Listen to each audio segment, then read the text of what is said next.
నమస్తే welcome to our channel. ప్రస్తుతం మనతో కోయ గురూజీ పి బ్రహ్మం రాజు గారు ఉన్నారు. వారితో మాట్లాడదాం. నమస్కారం అండి. నమస్కారం. ఫిబ్రవరి నెలలో 1 నుంచి 15వ తారీఖు వరకు మేషాది ద్వాదశ రాశులకి ఎలా ఉంది, అలాగే వారు పాటించాల్సిన పరిహారాలు ఏంటి అనే చెప్తున్న క్రమంలో మీనరాశి వారికి ఎలా ఉంది, అలాగే వారు పాటించాల్సిన పరిహారాలు ఏంటి అనేది చెప్పండి. ఓం శ్రీ మాత్రే నమః. ఓం నమ శివాయ.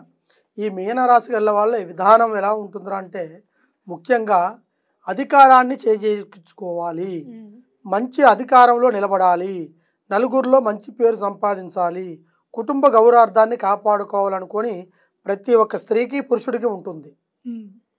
అయితే ఇందులో ముఖ్యంగా పెద్ద కొడుకు పెద్ద కోడలు ఈ రాశి గల్ల వాళ్ళ దాంట్లో ఆ ఇంట్లో ఉంటారు. వాళ్ళు వృద్ధులై ఉండొచ్చు, లేకుంటే వాళ్ళు మధ్యలో కళ్యాణ వైల్యం వాళ్ళు కావచ్చు. కానీ ఆ ఇంటికి పెద్ద దిక్కుగా నిలబడాల్సిన వాళ్ళు వాళ్ళిద్దరే.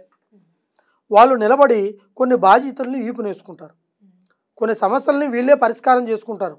అయితే వీళ్ళు ఎందువల్ల చేసుకుంటారు, ఎందుకు బాధ్యత తీసుకుంటారు అంటే, తమ్ముళ్ళైనా చెల్లెళ్ళు ఉన్నా అక్క చెల్లెళ్ళు ఉన్నా వీళ్ళకి ఆ బాధలు కలిగించకూడదని కొంతమంది నిర్ణయం తీసుకుంటారు. కానీ వీళ్ళు తీసుకున్నది మంచిదైతే వీళ్ళు ఇంట్లో ఉండే వాళ్ళు వీళ్ళని ఆసరాగా తీసుకుంటారు. ఏదైనా నువ్వే భరించాలిగా, ఏ కష్టమైనా నువ్వే చేయాలి కదా, ఏ పనైనా నువ్వే చూసుకోవాలి కదా అని కొంతమంది ఇబ్బంది పెడుతుంటారు. కొంతమంది అత్తా కోడళ్ళ మధ్య కూడా ఈ సమస్యలు వస్తుంటాయి పెద్ద కోడలుగా. అయితే ఆ ఇంటి పెద్ద కొడుకుగా ముందు సాధించాల్సింది ఆ ఇంట్లో ముందు ముఖ్యంగా భార్య దగ్గర గౌరవార్థాన్ని సంపాదించాలి, తల్లిదండ్రుల దగ్గర మాట పదార్థాన్ని నిలబెట్టుకోవాలి. అదే కోడలైతే ఆ ఇంట్లో ఆ పేరును కాపాడుకోవాలి. తర్వాత అత్తామామ దగ్గర మాటను పోగొట్టుకోకూడదు, మాట జారకూడదు. తర్వాత ఈ కుటుంబాన్ని పట్టుగా నిలబెట్టుకొని భర్త కొంచెం ఆలోచనలో ప్రయత్నంలో కొంచెం కోపిస్తైనా కూడా దాన్ని అడ్జస్ట్మెంట్ చేసుకుని ఆ కుటుంబాన్ని దిద్దకెళ్ళిపోయి, భర్త కోపంగా ఉంటే భార్య దాన్ని నిదానపరిచి దాన్ని తెలజెప్పేటట్టుగా చేసుకుంటే ఆ ఇంట్లో ఏ సమస్యలైనా సరే పరిష్కారం అవుతుంది. లేదు పెద్ద కోడలే దానికి ఆ ఇంటికి మూల కారణం అయ్యిందిరా అంటే ఆ ఇంట్లో ప్రతి ఒక్కరికి మనశ్శాంతి ఉండదు. లేదు పెద్ద కొడుకే సమస్యగా ఉండడనుకో ఆ ఇంట్లో భార్యకి ముఖ్యంగా మనశ్శాంతి ఉండదు. రెండోది అత్తామామలు ఉన్నారనుకో ఆ కోడలికి జీవితాంతకాలం ఏదో ఒక వేధింపు అనేది, ఇట్లా కొన్ని సమస్యలు కొంతమందికి ఈ మీనరాశి గల వాళ్ళకి ఎక్కువగా ఉంటాయి. తర్వాత వాళ్ళు ఏందిరా అంటే ఏ కష్టాన్నైనా భరిస్తారు, ఏ బాధనైనా భరిస్తారు, కానీ నమ్మక దూరాన్ని మాత్రం భరించలేరు. ఎందుకంటే అది ఇంట్లో వాళ్ళ నుంచి వచ్చే సంకల్పం. బయటివాడు ఒక మాట అన్నాడు తిట్టడు అంటే దాన్ని వదిలేస్తారు. మనం నమ్ముకున్నవాడు, మనల్ని ఆలోచించేవాడు, మనల్ని ఇష్టపడేవాడు, మన గురించి అర్థం చేసుకునేవాడే మనల్ని కించపరిచే మార్గాన్ని చేస్తే వాళ్ళకి బాధాకరమైన విషయాలు అవి చాలామందికి చెప్పుకోలేరు.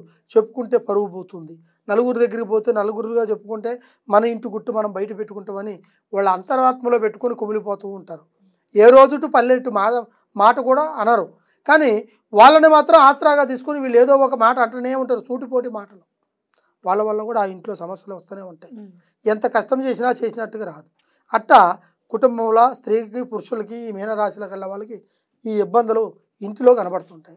ఇకపోతే వృత్తి ధర్మంగా వీళ్ళిద్దరిలో కష్టపడే వాళ్ళు ఉంటారు. అంటే స్త్రీ కష్టపడుతుంది ఒక్కోసారి పురుషుడు కూడా కష్టపడుతూనే ఉంటారు. ఈ రోజుల్లో స్త్రీ పురుషులు సరి సమానమని వచ్చింది కదా. కాబట్టి ఈ కష్టాజితంలో సంపాదించింది ఇది నాది అని ఏ స్త్రీ అనేది ముందుకు రాకూడదు. ఇది నేను పెడుతున్నా అని చెప్పి పురుషుడు అనకూడదు. ఇద్దరు సరి సమానమే. కాకపోతే ఈ రాశి గల్ల వాళ్ళ దాంట్లో ఇద్దరికి కొన్ని పట్టుదలలు ఎక్కువ ఉంటాయి, అవి తగ్గించుకోవాలి భార్య భర్తల మధ్య. అప్పుడు నీ పిల్లలు కూడా నిన్ను అర్థం చేసుకుంటారు. తల్లి ఎలా ఉంది, తండ్రి ఎలా ఉంది, వాళ్ళిద్దరిని బట్టే పిల్లల నడకలు మంచిగా వస్తాయి. వాళ్ళ నడకలా ఒడిదుడుకులుగా ఉన్నాయనుకో రేపు వాళ్ళ భవిష్యత్తులో కూడా మా అమ్మని మా నాన్న ఇలాగే కొట్టాడు, ఇలాగే తిట్టాడు, ఇలాగనే మాట్లాడాడు కదా అని చెప్పి అదే నిర్ణయాన్ని తీసుకొని అవతల వాళ్ళని బాధ పెడితే అప్పుడు ఆ మాట వాళ్ళని కాదు వచ్చేది, పెద్దలుగా మీకు వస్తుంది ఆ మాట. అది కొంతమందికి అర్థం కాదు. తర్వాత ఇప్పుడు చేస్తున్న ఉద్యోగాలు, ఆ ఉద్యోగం నుంచి ఇంకో ఉద్యోగానికి పోవాలి, వాళ్ళకి ట్రాన్స్ఫర్ కావాల్సిన వాళ్ళు కొంతమంది ఉంటారు. ఉద్యోగం ప్రమోషన్ కోసం బాధపడే వాళ్ళు ఉంటారు. తర్వాత ప్రైవేట్గా చేసి ఉద్యోగం వద్దు అనుకొని మనకి శాలరీ తక్కువగా ఉందని ఇంకో ఉద్యోగం చేస్తామని అనుకుంటారు. వాళ్ళకు కూడా వాళ్ళకి సరైన పరిష్కారం కూడా దొరికే అవకాశాలు ఉన్నాయి. తర్వాత వీళ్ళకి ఆరోగ్యంగా ఎన్ని రోజుల కాంచో బాధలు పడుతుంటారు. వాళ్ళకి ఎటువంటి సమస్య పరిష్కారం దొరకదు.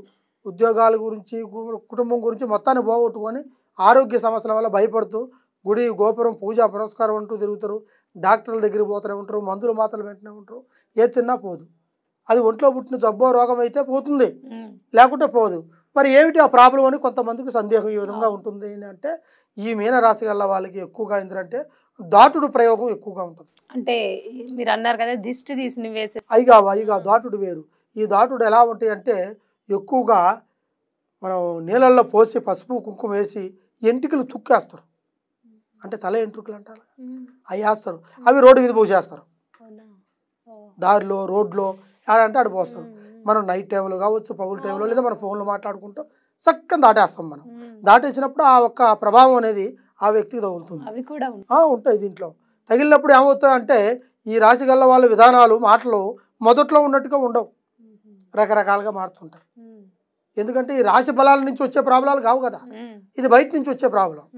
ఆ ప్రభావాన్ని బట్టి వీళ్ళకి నక్షత్రం బాగలేదేమో, వీళ్ళకి దోష బలాలు ఉన్నాయో అని చెప్పి మనం చూపించుకుంటాం. కానీ ముఖ్యంగా ఆ దోష బలాలు ఆ ప్రవిత్రానికి ఆ ప్రాబ్లానికి సంబంధించినవి కావాలి, అవి బయట నుంచి వచ్చిన సమస్యలే ఉండుంటాయి. కాబట్టి ఇలాంటి రాశి గల్ల వాళ్ళు కొద్ది జాగ్రత్తలు పాటించుకొని చూసుకొని పోయేవాళ్ళు. పోయే రస్తాలో ఎక్కడికి పోయినా కూడా అటువంటి ప్రాబ్లాలు తగిలే అవకాశాలు ఉంటాయి. దానివల్ల ఉద్యోగము, జాబు, మనశ్శాంతి, ఆరోగ్యము, సంతాన బలము, కుటుంబ బలము, ఆయురారోగ్యము